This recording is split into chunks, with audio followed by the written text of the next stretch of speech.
You can see on your screens 58 constituencies in what is known as the Jat belt of Uttar Pradesh, viewers, went to polls today. It's a very critical phase for both the BJP and the Gathbandhan led by Akhilesh and his partner Jayant Chaudhary. It's a different matter that Mr. Jayant Chaudhary did not today cast his vote. And many people are questioning his commitment to democracy and saying that if he snubs democracy, then will he also snub the mandate? That's a separate controversy. I don't want to get into it. But viewers, the turnout has been quite high. As of 5 p.m., 60% or so. In the years earlier, it had been about 62%. So one can expect with a large number of those that are still lined up outside the booth, that turn-up figure is going to go higher. And many people are beginning to speculate as to what it actually means. And I want to go across to Ankit Tyagi, who's been covering Uttar Pradesh now with a fine-tooth comb from one end to the other. And he has almost become a resident UPite in every manner of speaking. Thank you for one, Ankit, for being up from 6 in the morning to now and still smiling and looking fresh as a daisy. I'm coming straight out to you. Big turnout figures today in a lot of constituencies. What do these mean? The BJP says, hey, this is a sign of support. Akhilesh and his team say, no, this is an indication of the overwhelming anger and people are coming out to punish the party.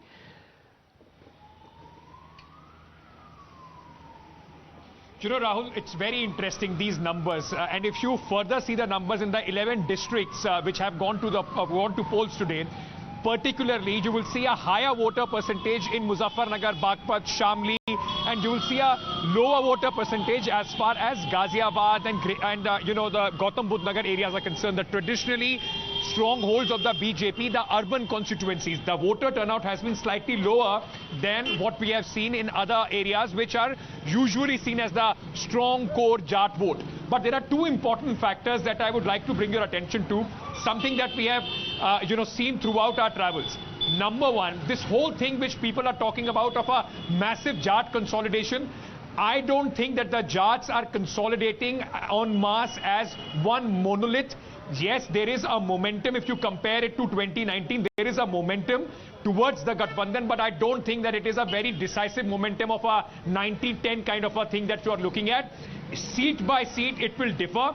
There are Jats, those who are still saying that because of their candidate, they might go for the Bharatiya Janata Party. So it's not all going on one direction as far as the Jat voter is concerned. The other important factor, especially in Mathura, Aligarh region, where the Jats are not in a big number, is going to be where is the non-Jatav Dalit and the non-Yadav OBC going, because that went to in a massive way towards the Bharatiya Janata Party. There are some rebels like in Mathura against Shrikant Sharma, SK Sharma of the BJP, who has now who's fighting as an independent. He is going to take away a chunk of votes. But overall, if I can tell you, the sense that we got throughout the day is that it is going to be a close election in the sense of the winning margins. I would sense that whenever on 10th March the vote is counted, the wave or the wind would be one-sided, but the margins of victory this time is going to be very, very narrow. And that's the reason why you are seeing the Bharatiya Janata Party going in an overdrive, telling people to, you know, think of to 2013 and of Kerala before they go out and vote. Well, very interesting, Ankit, because as of 8 p.m., and I'm not sure if these are the final figures that have been put out by the Election Commission, but let's say that they're provisional, at least for now. The vote share, the vote turnout is around 60-61%, and that's about 2 or 3% short of the number. Now, I just want to ask you, because I don't know what time actually the Election Commission has last updated. These are not numbers for 9 p.m. The Election Commission takes hourly projections, and I don't know if it's 5:30. We'll have to look at the we'll have to look, in fact, at the Election Commission website for that. But Ankit, if the numbers are in the same vicinity as they were in 2017, what are we supposed to take away from that? Number one.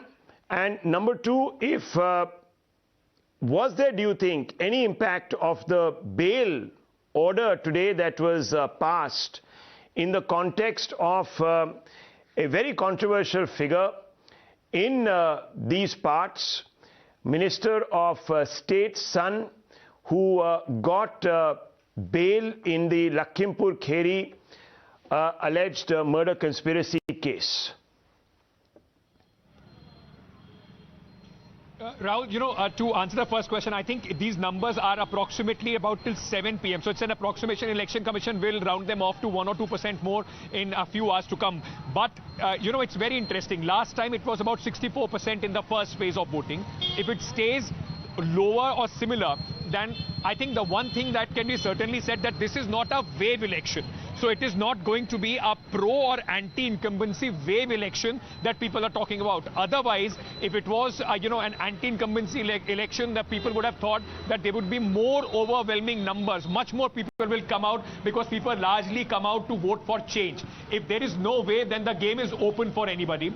The other aspect, as far as the bail order is concerned, I've been talking to a lot of people, asking them the same thing. Will that have an impact? Because the sense in the last 10 days or a week was that the BJP has been able to pull back the campaign a little bit in their favor. The anger is dissipating a little bit since the time the Prime Minister announced the revocation or the reversal of the farm laws.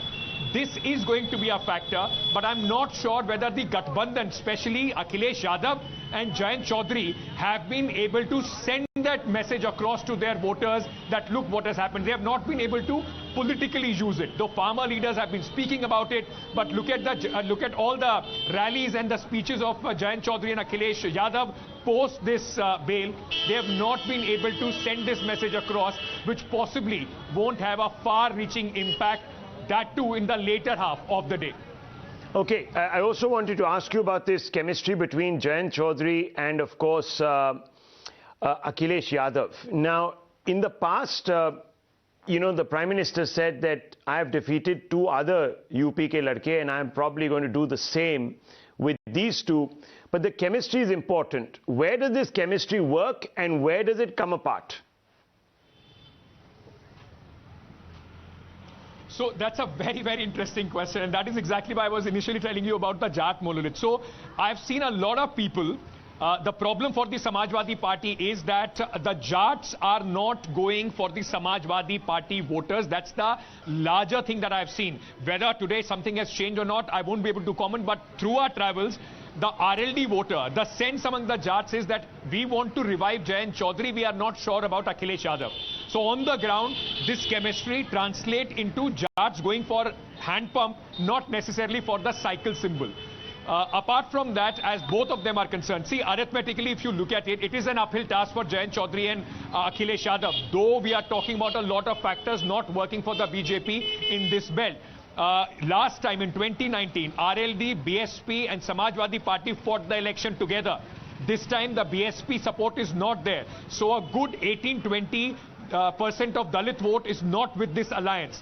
Whether they are able to translate it and get other chunks, the Gujars, the non-Yadav OBCs and Muslims and Jat to vote together on certain key constituencies, that is going to determine whether this alliance has fared well in the first phase or not. Well, Ankit, thank you for that in-depth analysis, and I know that it comes from lived and observed experience. Thank you very much, Ankit, and thank you for being up for now 15 hours and counting. We'll wrap it up here, viewers. A lot more coming up on the News Hour and, of course, the top stories.